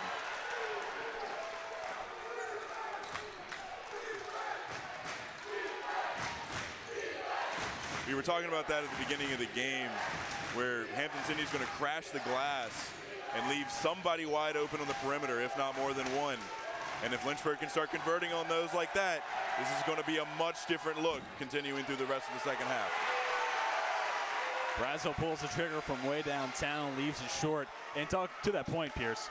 The first half only added to that game plan, right? If you're going to play that style of basketball and then a team proceeds to go 2 of 18 from deep, you're going to keep playing that brand. But not anymore. Fitch, back-to-back possessions, has this game at a 1-point difference. You can just see and hear the excitement in this gym right now. It is amazing. Crowd on their feet. Timeout on the floor. 9:42 left until the conclusion. Lynchburg shot 2 of 18 in the first half. The Hornets 4 for 6 in the second half. I'd say they got a little better in that department. Absolutely. It is amazing to see. If you had asked me at halftime if this game with just over 9 minutes left to go would be only a 1-point difference, I would not have believed you. And it's what we talked about coming out of halftime. Hey, there's not a 16-point play in the playbook, right? Incrementally work your way back. Just over 10 minutes into the second half, it's a one-possession game. Lynchburg has done this a lot quicker, expedited the process, to put it lightly. And Alex Fitch, Jordan Parham, the three-point shooters, have made a huge difference here in the second half, and ultimately that feels like the difference so far.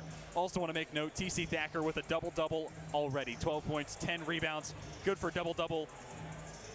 Number 11 on the season. Came in today, first in the ODAC, 7th in the country in that category, and seemingly going to climb that ladder board a little bit more. And as Lynchburg starts to heat up here, Hampden-Sydney's going to have to rotate out to defend the three-point line, leaving Thacker and our other bigs inside. Now, I'm not going to say they're wide open, but I'm also not going to say that they can, you know, only have one person guarding them. Wayne Prophet Court is going insane.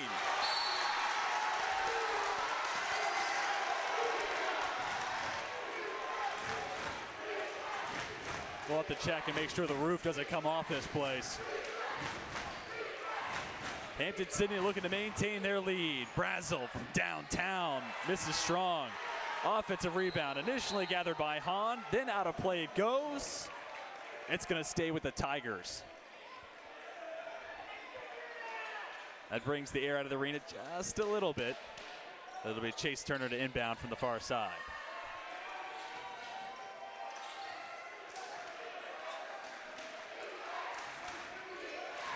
Brazel's been the primary ball handler throughout the majority of the second half for Hampden-Sydney.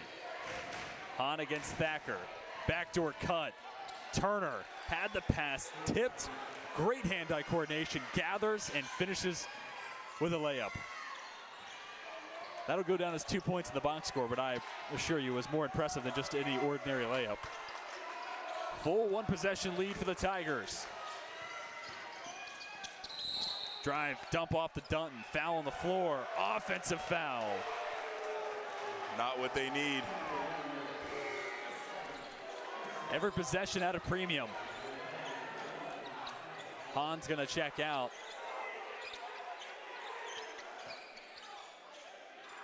Or excuse me, it's Shryock checking out and Elliott subbing in. And it was just a conversation for Hahn with head coach Caleb Kimbrough.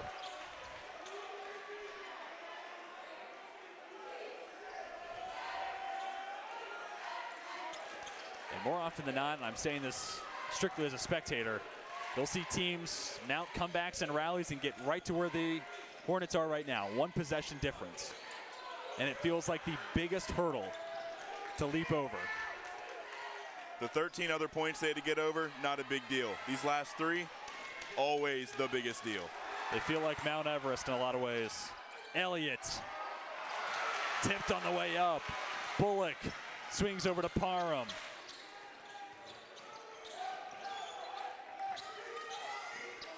Now the Hornets set up in the half court. You can see Hampden-Sydney playing a lot farther up on defense. Alex Fitch, the second player for the Hornets to reach double figures. He's got 11. Bullock from downtown has to touch every part of the iron, rattles out, but there's where TZ Thacker comes into play. 50-49, less than 8 minutes to go. This game has not disappointed. Turner faked the pass, left the runner short.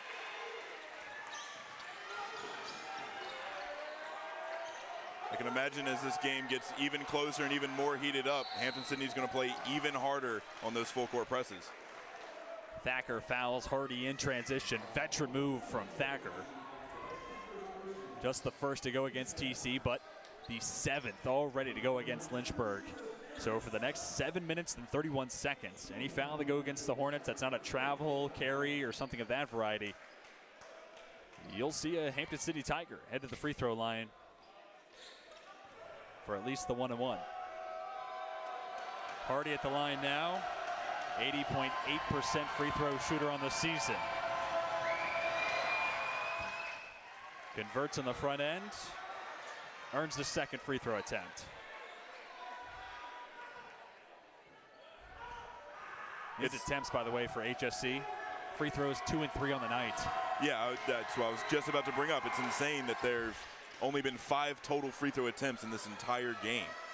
These two teams, Hampden-Sydney 6th in the ODAC in free throw attempts, Lynchburg 7th. But tonight, a combined 5 looks from the charity stripe. What was the number we looked at earlier? A combined like 602 total attempts. 5. Not something I pictured for Not tonight's game. Dunton had it poked away. Suggs with 6 on the shot clock. Gets it back to the senior big. Dunton's pass deflected. Picked up by Clements. Finds Turner.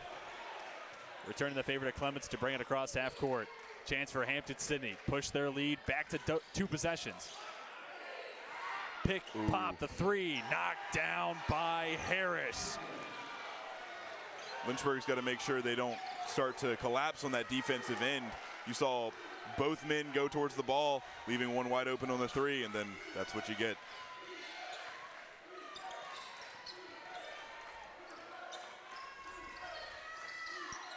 Bullock gets a screen from Thacker. Dishes to Fitch for 3. Got it. Give a 3, get a 3. Fitch ties Thacker for a team best 14.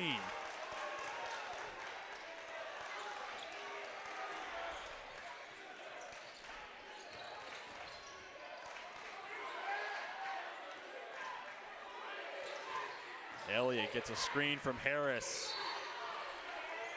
Southpaw fouled as he worked across the baseline. Elliott to the free throw line now. The Hornets have to be careful. With Hampden-Sydney in the bonus, they can't be giving out these free fouls, especially with over 1 second over 6 minutes left in the game. Saw the last made shot by Fitch. Another game this year where he showed up big was in the win against CNU here at Wayne Prophet Court. As the first free throw is knocked down by Elliott. I beg your pardon, it wasn't the CNU game. Instead, the win against Bridgewater. 20 points for Fitch, 4 for 6 from downtown. Tonight, junior 4 for 8 from three-point land, 14 points for his efforts.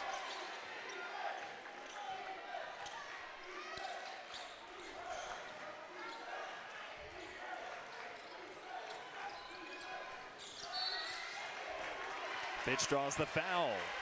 It'll go against Elliott.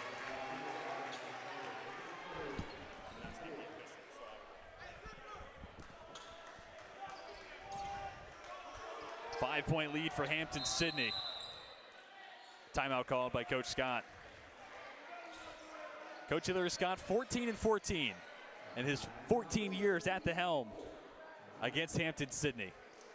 All that to say, these two teams find a way, have a knack, keeping close games, keeping the all-time series, at least of late, fairly evenly split. Well, Pierce, this game has not disappointed yet, and we've gotten a little bit of everything. It's been a game of runs primarily. Big first half for Hampden-Sydney. Lynchburg with the necessary adjustments. Get it back to just a 5-point difference between these two sides. And over the next 5 minutes and 48 seconds, I don't anticipate anything different than what we've seen in the last couple minutes. It's been really close, neck and neck, for the last maybe 5-6 minutes of game time. Absolutely, and I think this is a really good timeout on the Hornets' behalf. It gives them time to kind of settle in, reset. You've seen some defensive lapses in the last few possessions. Gives them time to kind of talk through what the game plan is there. Make sure that that does not happen again, because that run that the Hornets had was going great up until those lapses started. And in a game like this, the chess matches between the coaches, so much fun to watch, especially with a good crowd on hand. Those timeouts are crucial for Coach Kimbrough. Use those timeouts to silence the crowd. And Uncle Mo. For Coach Scott, you have to think this is drawing up a play to get the crowd right back on their feet and put them center stage as a factor in this game. Additionally, two very good coaches that have done great work in their respective tenures with these two teams. So their adjustments have been seen so far, and I wouldn't expect anything different over the next 5 minutes, 48 seconds, as Thacker will inbound from the near sideline.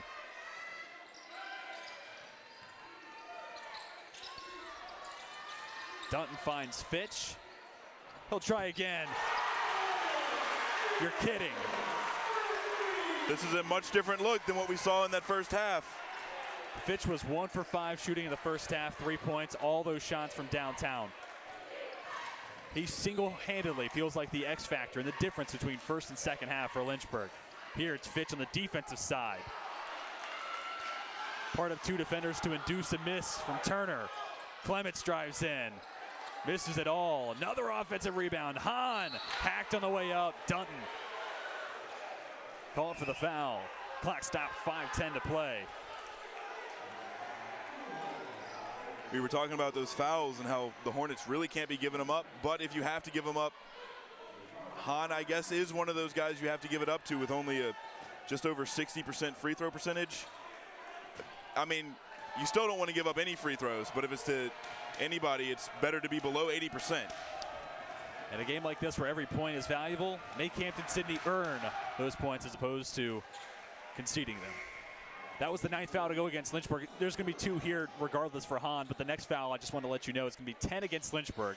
So no matter what, double bonus the rest of the way for Hampden-Sydney. And with 5 minutes of real estate to work with, that is a very valuable asset for the Tigers, especially considering as a team they shoot almost 72%. Good for second best in the ODAC. You want to take a guess who number 1 is? I would not know. It would be Lynchburg. Again, these 2 teams in every statistical category seemingly paired up at the hip. 4-point lead for HSC. Dunn at the free throw line. Picks up his dribble. Tough shot. And nearly got the basket and the foul instead. It's Dunton headed the line for 2. And this has been such a great storyline to watch. Dunton, a 72.7% free throw shooter this season. He has made remarkable strides in this area. There's another look at the foul. Dunton with a chance to cut the deficit in half. Misses on the first.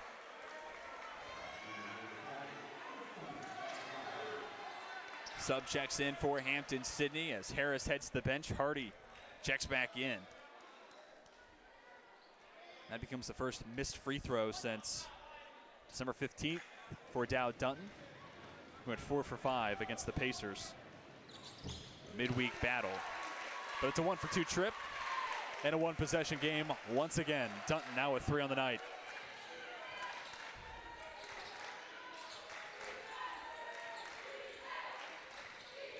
Clements along the baseline, finds Turner, called for the travel. Travel or not, Lynchburg is doing a really good job with the defensive rotations now. Right after that timeout, we were talking about how they were lapsing. They're not leaving anybody open longer than that, like half a second. I mean, that half a second could make a difference, but so far, they're doing a good job after that timeout. 4.5 minutes left to play. Fitch, defended by Hardy, mid-range jumper. First shot from inside the arc for Fitch.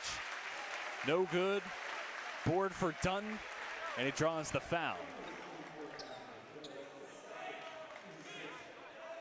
Adam Brazil called for the foul. 6 to go against Hampden-Sydney, so the next foul to go against the Tigers will send Lynchburg to line for a 1-and-1. Suggs gets it into Lockamy. Swung over to Fitch, quick release. The 3 left a little short, long rebound. Goes right to Theron Suggs. Another opportunity for the Hornets. Can tie it up with the 3. Suggs loses possession. Coach Scott looking for the foul call, won't get it. Hampden-Sydney will take over possession.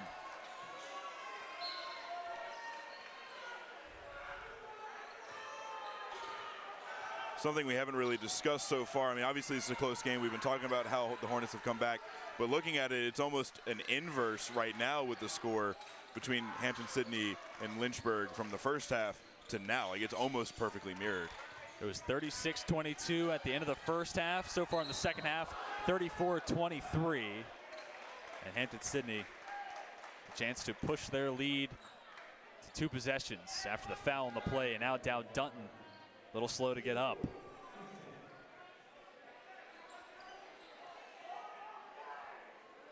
Dunton was called for the foul. It's his 4th. And he says he is okay. He's back on his feet. Certainly a good sign for Lynchburg. Cam Savage, update on him. He sits all the way at the end of the Lynchburg bench with ice on his knee. Provide any more updates that we might get throughout the rest of this contest.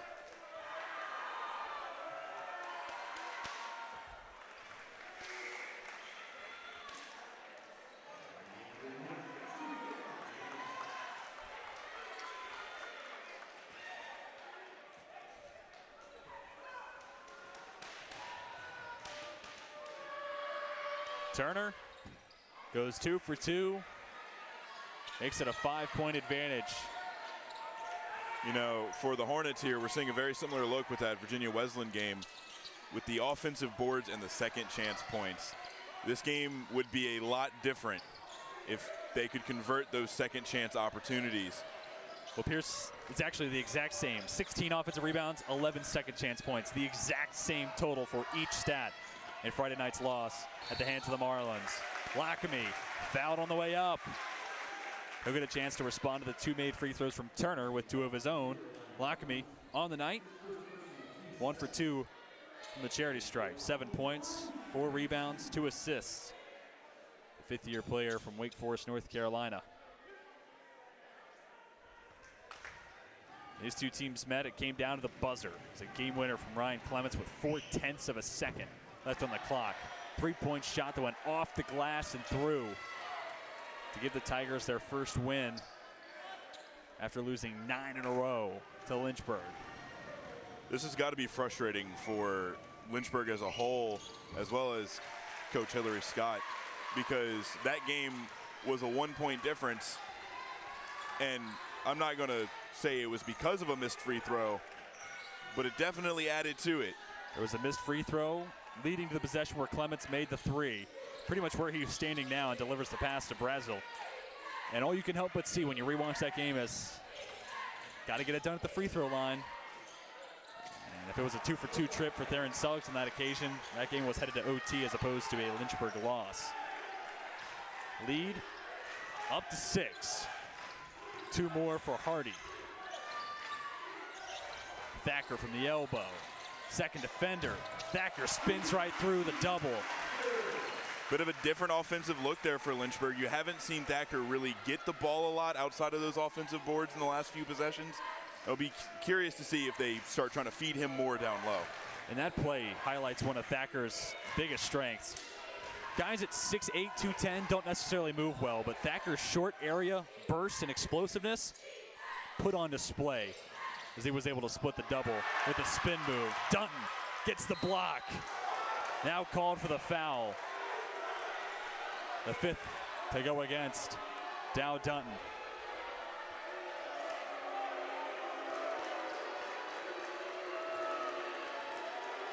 Lynchburg fans voiced their displeasure. And Lynchburg also brings subs on. Carrington Young checking in.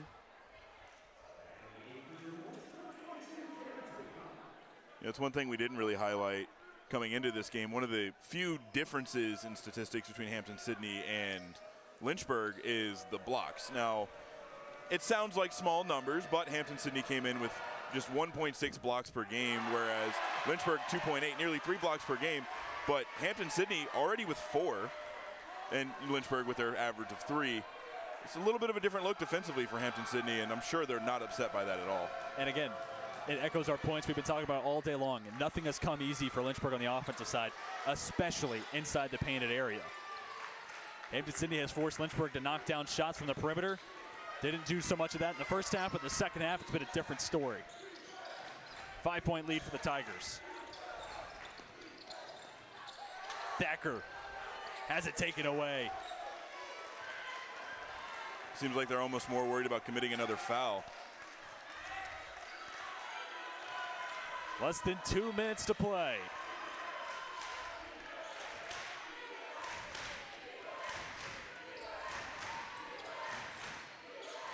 Ten seconds on the shot clock.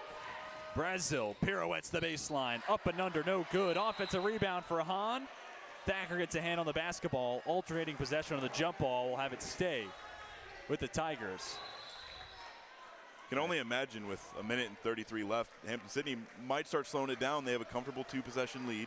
Won't be able to do it here, though. Only 4 seconds on the shot clock. See if it gets reset after the jump ball, but it hasn't been done so yet. So as much as they would love to milk the clock here, if it gets reset to 20, I would imagine they do take the full 20. And if it stays at 4, this is a catch and shoot spot, which when you're the team up by 5 with 93 seconds left to play, pretty much the last spot you want to find yourself in, unless you're able to get a good shot off. And this is where, again, the pressure falls on the shoulders of these coaches. What is Coach Kimbrough drawn up here in the huddle? And he's had some good three-point shooters so far tonight. Ryan Clements 2 for 3 from downtown. Adam Brazil's 1 for 8, but a lot of those misses have been close, in and out, touching the rim twice. And he's showcased a lot of range. He's an easy candidate to get the ball anywhere on the floor and let him hoist it towards the rim. And also, should make mention, Miles Harris 2 for 3 from downtown. Floor stretching big, obviously someone who can create some mismatches in this setting. Absolutely. And you mentioned that Brazil was 1 and 8. That's what it is. That's what the number is. Sure. But with those looks being so close, it's not somebody they can just leave open. Because, you know, 1 and 8, you might look at it and be like, okay, maybe not have so much focus on him. But with him, no, that you can't do that. You have to keep that coverage tight. Well, that said, they actually don't have to. Brazil will be the inbounder. But to your point, there's a difference between me going 1 for 8 and him going for 1 for 8. It's a lot more impressive when he does it. Minute 33 to play. They did not add time to the shot clock. It stays at 4. Suggs guards the inbounder, Adam Brazil. The other 4 on the floor for Hampden-Sydney include Hahn, Clements, Hardy, and Turner. Inbound goes to Hahn. He's got 2 seconds to get the shot up. Does just that. Air ball. Turner got his hands on the basketball and flung it towards the rim, but first shot clock violation called.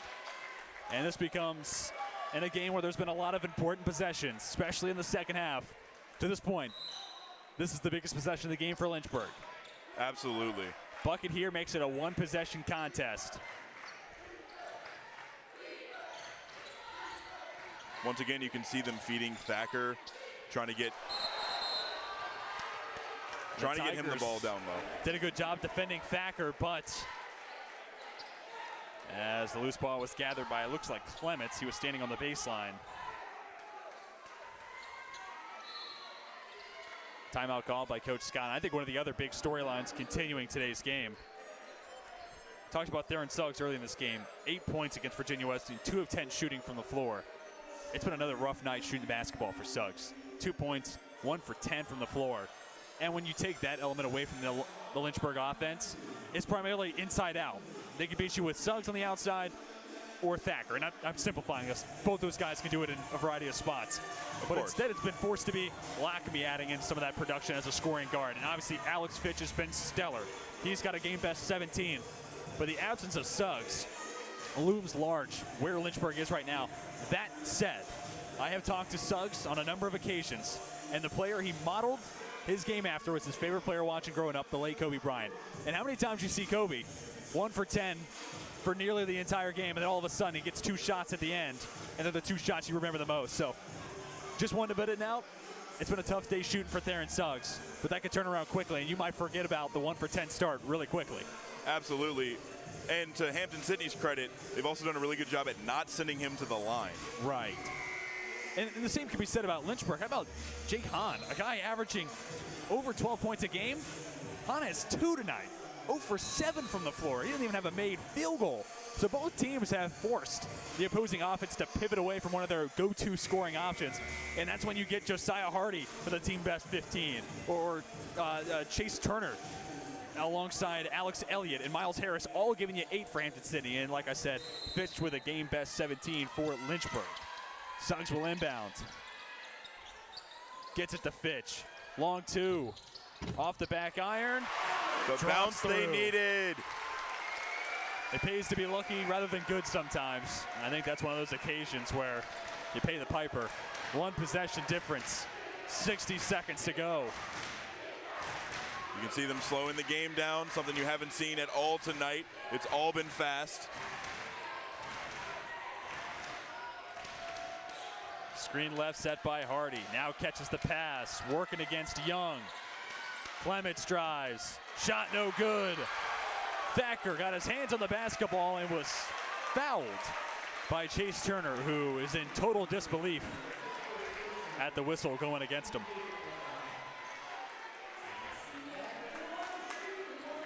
And that becomes foul number 8. So therefore, TC Thacker's going to the free throw line, and that's huge. One, because if Lynchburg gets to stop, for them to get points, time's gone off the clock. Not now. 40.9 seconds on the clock, and it's stopped there. Thacker, if he goes 2 for 2, brings us to a 1-point game. There's the first. Not before, excuse me, having everybody in this building take a deep breath as it hopped up off the rim for a moment, gave us a long pause. As you said, Pierce, eventually did knock through. And Thacker, the conference best free throw shooter, goes 2 for 2. It makes it 64-63. I'll be very curious to see what Hampden-Sydney does on this offensive possession. Wayne Prophet Court going crazy. It's about a 10-second differential between shot and game clock. Lynchburg hasn't had a lead all day. They'll need to stop here if they want to get there first and put them in line for a win. Turnover, Hampden-Sydney. Shot clock turned off. 15 seconds to work with. Suggs. Left to right. Mid-range game. Nothing but nylon. Lynchburg ahead by 1. Clements leaves the runner short. Rebound, Thacker. Clements had the game winner last time these two teams met. Won't get it this time. Foul on the floor, it goes against Brazil. Thacker to the free throw line. Now the lead won't get past 1 possession. But if Thacker goes 2 for 2, he forces Hampden-Sydney to get a 3 to force overtime. But of course, the anticipation has to build a little bit more. Timeout called by Coach Kimbrough. And you have to think he's discussing what the play looks like coming out of the free throws. What do you do on a miss? What do you do on a make? All that aside, we'll deal with that once we get to the free throws. Theron, Suggs, I'm not often right, Pierce, but no one will remember 1 for 10 after he made that shot. Not at all. That is the shot that they will remember from tonight for Suggs. And on a night where Suggs has 4 points, he might have just earned himself LHSN player of the game, because half of his points no bigger than any before it. And again, we talked about this all game long. Lynchburg got it to a 1 possession difference. That last hurdle felt large, Everest-sized. Now they got it. First lead all day comes with less than 10 seconds on the clock. And it's no small feat either. Lynchburg has been outscoring Hampden-Sydney 43-28 in the second half. For a 1-point lead. For a 1-point lead. Think about how much effort and work goes into beating a team in 20 minutes by 15 points, and you're doing it just to take a 1-point lead. Wow. It's Suggs with the go-ahead bucket with 8 seconds left on the clock. And it'll be and 2.5 now it's seconds. TC Thacker looking to put the dagger to the heart of the Tigers fans, both in attendance and watching. Thacker second in the conference in free throw percentage, 86.4% before tonight's game. It's a code red night. Everybody in attendance for Lynchburg on their feet. Thacker drills the first and ties Alex Fitch for a game best 19 points. And we said this earlier, if you were to guess Thacker's total, I don't think 19 is what you were drawing up. He has done it very quietly, very efficiently. Give him 20. Second 20-point game for Thacker over the last 3. He had exactly 20 against Randolph, and per the live stats, that's where he's at right now to go along with 14 rebounds. Timeout called by Coach Kimbrough. The Tigers, important to note, will be able to move freely along the baseline. 2.5 seconds. I mean, we saw just a few possessions ago. With 4 seconds, they still got the shot clock violation. They're going to have to catch and shoot quick in order to tie this game up and send it to overtime. On Saturday was women's basketball, buzzer beater at the OT buzzer for Aaron Green to put Lynchburg on top of Guilford at the final score. Wayne Prophet Court, no stranger to buzzer beating shots. So Lynchburg fans watching, don't hold your breath until we get to the conclusion. This game is not over yet. College basketball has plenty of oddities to throw your way. 2.5 seconds to work with. Jalen Hargrove defends the inbounder. Nothing quite as exciting as college basketball. Especially in a game like this. Inbound, Brazil gets to midcourt. 3. No good. Lynchburg battles all the way back. Despite trailing by 14 at the break, the Hornets elevate to 5-1 at home, are now tied for 4th in the ODAC standings, and most importantly, 12-6 on the season. 6-3 in conference play. You get back to their winning ways, make it wins in 10 of the last 11 against Hampden-Sydney, who fall to 11-7 on the season, 6-5 on the year. Pierce, I feel like you and I could talk about this game for hours. We won't put our viewers through that. But what a game. What are some of your initial takeaways? I have to go back to Suggs. Those last 2 points that he got, the only 2 points that mattered. Right. I cannot imagine what he's feeling right now, especially after the loss to Hampden-Sydney last year, almost a year ago, missing that free throw. This has got to be a redemption for him. I think that it's poetry in motion, right? And meanwhile, for Hampden-Sydney, it really is unfortunate someone has to go home with a loss because both teams poured out excellent effort all night long. Ultimately, Hampden-Sydney had their offense dissipate as this game went on, opened the door for Lynchburg to make the comeback. I think Coach Kimbrough is going to look at this game, and it's a tough one to look at because you see the first half, you're like, yes, that's the brand of basketball we can play. Then you look at the second half, and you're like, well, not quite. So both good tape and bad tape to look at for Coach Kimbrough and the Tigers. Absolutely, and if anything, from the second half, it's the option, or it's the opportunity to look at the defensive options that you can then expand on. I mean, we came into the game talking about some of their defensive lapses that we saw in their games against Shenandoah and others, and maybe it's time to sit down and really rethink your defensive strategy. You give up 45 points in the second half to only lose by 3. You had this game. Maybe it's time to sit down and rethink it. That's going to do it for us at Wayne Profit Court. Final score, 67-64 Lynchburg. Holds on and makes the comeback over Hampden-Sydney. What a great game. Thank you, everybody, for tuning in and giving us some time on your Tuesday evening. For my broadcast partner, Nathaniel Pierce, my director, Sam Rice, and the rest of our fantastic LHSN broadcast crew, my name's TJ Wingard. And until next time, we are signing off.